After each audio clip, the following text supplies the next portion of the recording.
قبولی آمین یا رب العالمین۔ محترم حضرات اور معزز خواتین، آج ہمارے لیے سعادت ہے کہ ہم ایک ایسی ہستی کو خراج عقیدت پیش کرنے کے لیے، ان کے لیے بخشش کی درجات کی بلندی کی دعا کرنے کے لیے جمع ہوئے ہیں کہ جو بلا شبہ اللہ کی بارگاہ میں جا کر یہ کہہ سکتی ہے کہ انا صلاتی و نسکی ومحیای ومماتی للہ رب العالمین، بے شک میری نماز اور میری قربانی،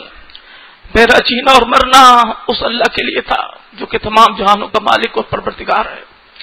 اللہ نے قرآن کریم میں اپنے محبوب بندوں کے لیے ارشاد فرمایا وجوہ یومئذ ناعمہ، چہرے اس روز نعمتوں کے ساتھ بڑے تر و تازہ ہوں گے، لسعیہا راضیہ، زندگی میں جو بھی محنت کی ہے، بھاگ دوڑ کی ہے، اس پر مطمئن ہوں گے کہ وہ کام کیا جو کرنا چاہیے تھا۔ سورہ فجر میں اللہ نے ارشاد فرمایا یا ایھا النفس المطمئنہ، اے وہ جان جو مطمئن ہے کہ میں نے وہ کچھ کیا جو مجھے کرنا چاہیے تھا، میں نے اپنی زندگی کی گھڑیاں ضائع نہیں کی، ان کو واقعتاً صحیح مصرف میں لگایا ہے۔ اے وہ جان جو مطمئن ہے، ارجعی الی ربک، اب آجا اپنے رب کی طرف، راضیۃ مرضیہ، اس حال میں کہ تو اس کی عنایات، اس کی نعمتیں، ان کی نعمتوں پر راضی ہے اور وہ تجھ سے راضی ہے۔ قلی فی عبادی، داخل ہو جا میرے بندوں میں، شامل ہو جا میرے بندوں میں، وادخلی جنتی، اور داخل ہو جا میری جنت میں۔ ہمارے لیے اعزاز ہے، سعادت ہے کہ ہم ایسی ہستی کے شاگرد ہیں، ایک ایسی ہستی کے ساتھی ہیں، ایک ایسی ہستی سے محبت کرنے والے ہیں کہ جس کی پوری زندگی الحمدللہ ایک پاکیزہ کردار اور پاکیزہ سوچ کی حامل ہے۔ خود ڈاکٹر صاحب فرمایا کرتے تھے کہ جب ابھی صرف 5ویں کلاس کے طالب علم تھے، کیا عمر ہوگی 10-11 سال، اور سب سے زیادہ بانگے درا کے جس شعر نے ان کو ہلا دیا تھا، وہ شعر کیا تھا کہ وہ زمانے میں معزز تھے مسلمان ہو کر، تم خار ہوئے تارک قرآن ہو کر۔ پھر ابھی 1-2 سال کے بعد ہی شاہنامہ اسلام پورے کا پورا حافظ جالندری کا پڑھ لیا، اور جس شعر کو پڑھ کر رات بھر روتے رہے، وہ شعر کیا تھا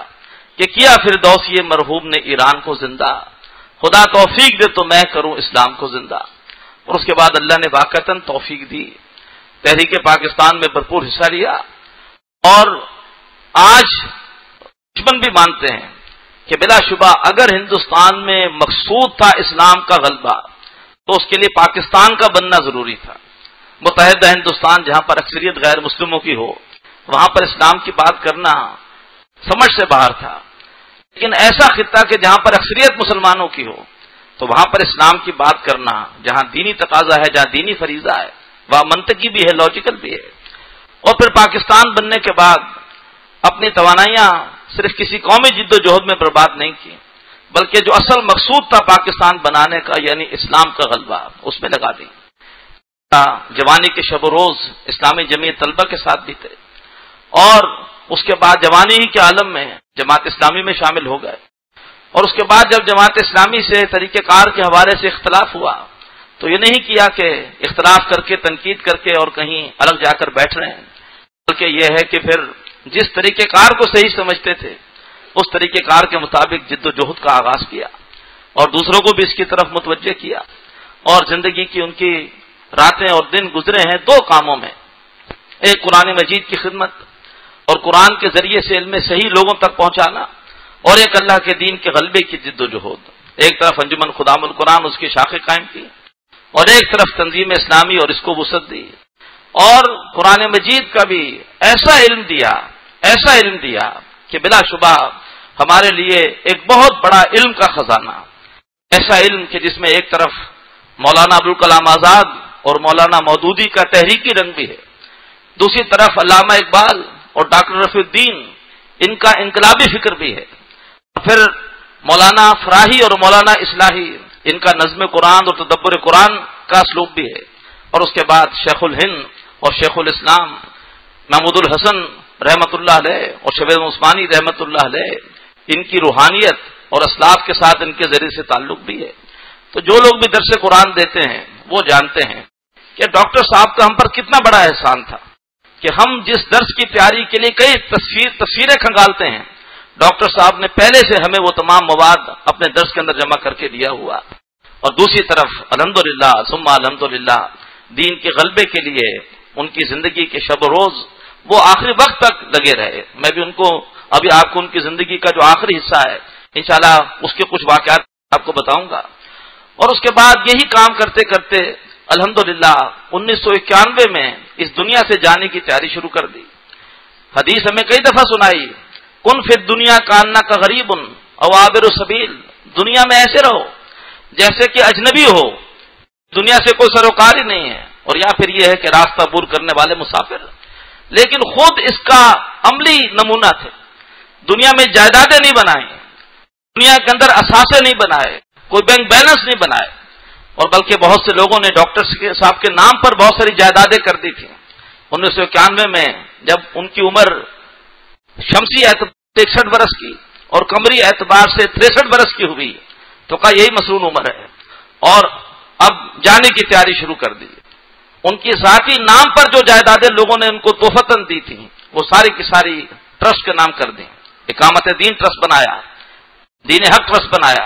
और ये वरना कहते अगर मैं इसी तरह मर गया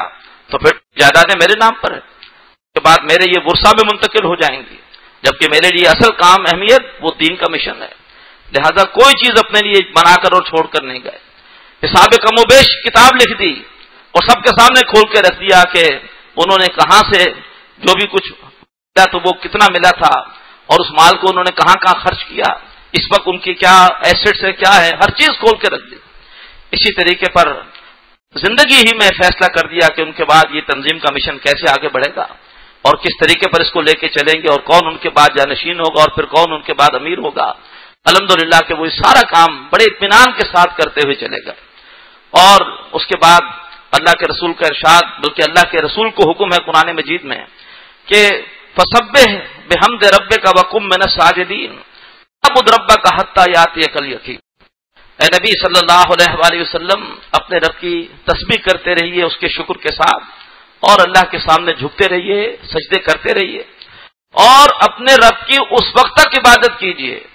वक्त तक इबादत कीजिए यहां तक कि आपके पास यकीनी शय यानी मौत आ जाए।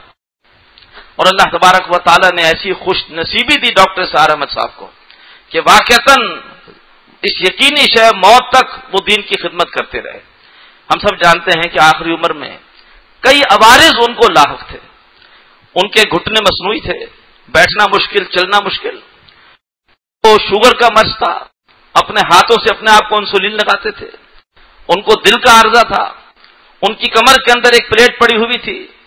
कमर में अक्सर तकलीफ रहती थी। लेकिन अल्लाह तबारक व तआला का बंदा इस बुढ़ापे में भी चैन से नहीं बैठा। लिहाजा हिंदुस्तान गया है और पीस टीवी के लिए कई कई घंटे बैठकर प्रोग्राम रिकॉर्ड करा कर आया है, और आज लाखों अफराद उन प्रोग्रामों को देख रहे हैं। और उसके बाद अभी फिर जाने के लिए तैयार थे, लेकिन यह है कि हिंदुस्तान ने वीजा देने से इनकार किया। जाकिर नाकी साहब ने चाहा कि चलो मिस्र में वीजा मिल जाए तो वहां प्रोग्राम उनके रिकॉर्ड कर लूं, मिस्र ने इनकार किया। बांग्लादेश के लिए कोशिश की, बांग्लादेश ने इनकार किया। पाकिस्तान जाकिर नायक साहब आ नहीं सकते, इसलिए कि वो कहते हैं अगर मैं यहां पर एक मरतबा आ गया तो फिर जो भी भारत की एजेंसियां हैं उनकी नजर में आ जाऊंगा, मेरे काम में रुकावट पड़ेगी। लेकिन वो अल्लाह का बंदा इसके लिए तैयार था। और उसके बाद अब जो उनके आखिरी जिंदगी की सरगर्मी है, फैसलाबाद में 4 अप्रैल से वहां की एकेडमी में हमारी एक तरबियत गाह थी।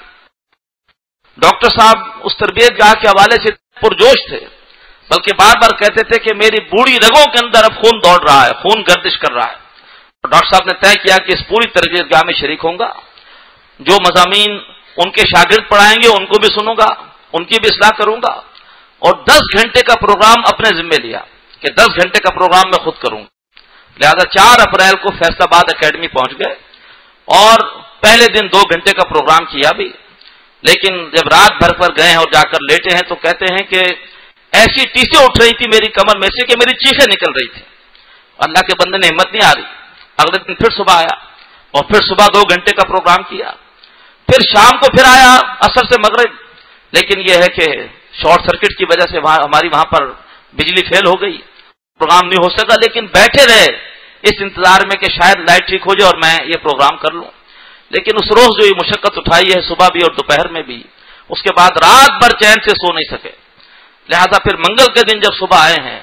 تو وہ آ کر کہا ہے کہ اب میرے اندر ہمت نہیں ہے مزید پڑھانے کی،